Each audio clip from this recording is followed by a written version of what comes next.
Hello കുട്ടികളെ, good morning. ഞാൻ നിങ്ങളെ മലയാളം ടീച്ചറിൻ്റെ പേരെന്താണെന്നറിയോ? റിസ ഫാത്തി നിഷാദ്. അപ്പോൾ എല്ലാവർക്കും മലയാളം ഇഷ്ടമല്ലേ? അപ്പോൾ നമുക്കിന്ന് കുറച്ച് മലയാളം വെച്ചാലോ? അപ്പോൾ നമുക്കിന്ന് മലയാളത്തിലെ ഒന്നാമത്തെ പാഠം പഠിക്കാം. എല്ലാവരും ഈ പിക്ചർ ചിത്രം കണ്ടില്ലേ? ഇതൊക്കെ എല്ലാവരും കണ്ടിരിക്കുന്നു. ഇനി നമ്മൾ വീടുണ്ടാക്കുമ്പോൾ ഫസ്റ്റ് ഇടുന്ന സാധനമാണ് തറ. പിന്നെ ഇത് നമ്മൾ പണ്ടൊക്കെ യൂസ് ചെയ്യലുണ്ട്, ഇപ്പൊ ഒന്നും യൂസ് ചെയ്യാം. ഇത് പറവ. എല്ലാവർക്കും പറവ ഇഷ്ടല്ലേ? രണ്ട് ചെറുകിട സാധനമാണ് പറവ. അപ്പൊ നമുക്കൊരു പാട്ട് പാടിയാലോ?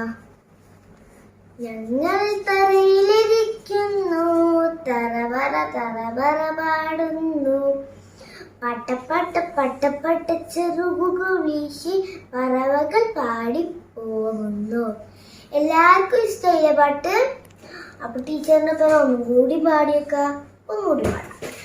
ഞങ്ങൾ തലയിലിരിക്കുന്നു, തറവറ തറവറ പാടുന്നു, പട്ടപ്പട്ട പട്ടപ്പട്ട ചെറുകുകൾ വീശി പറവകൾ പാടിപ്പോകുന്നു.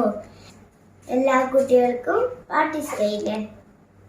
എല്ലാവരും ഇതൊക്കെ പാടിയും എഴുതിയും ഒക്കെ നോക്കണം കേട്ടോ. അതിലേക്ക് ടീച്ചറിന് അയച്ചു കൊടുക്കണം. അപ്പൊ നമുക്കിന്ന് തറ പാവ ഒക്കെ എഴുതി വെക്കാം.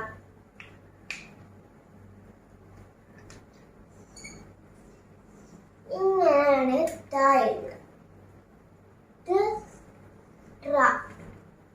ഇത് ഇത് വ. അപ്പൊ നമുക്ക് ഒന്നുകൂടി എഴുതി വെക്കാം. ഇങ്ങനെ എഴുതിട്ട് ഇങ്ങനെ ചുറ്റിട്ട് ഇങ്ങനെ എഴുതിട്ടാണ് താഴുക. ഇങ്ങനെ വളച്ചിട്ടാണ് എഴുതുക. പിന്നെ വാക്ക് എഴുതിട്ട് ഇങ്ങനെ എഴുതിട്ട് മുകളിലേക്ക് എഴുതിട്ടാല് ഇത് വാങ്ങനെ തന്നെ ചെറിയ വരട്ടിട്ട് മുകളിലേക്ക് വരാം. വാ. എല്ലാരും പഠിച്ചില്ലേ? അപ്പൊ എല്ലാരും മിസ്സിന് അയച്ചു തരണം, പാട്ടുപാടി അയച്ചു തരണം. എല്ലാ ടീച്ചേഴ്സ്മാർക്കും എന്റെ ഹാപ്പി ടീച്ചേഴ്സ് ഡേ.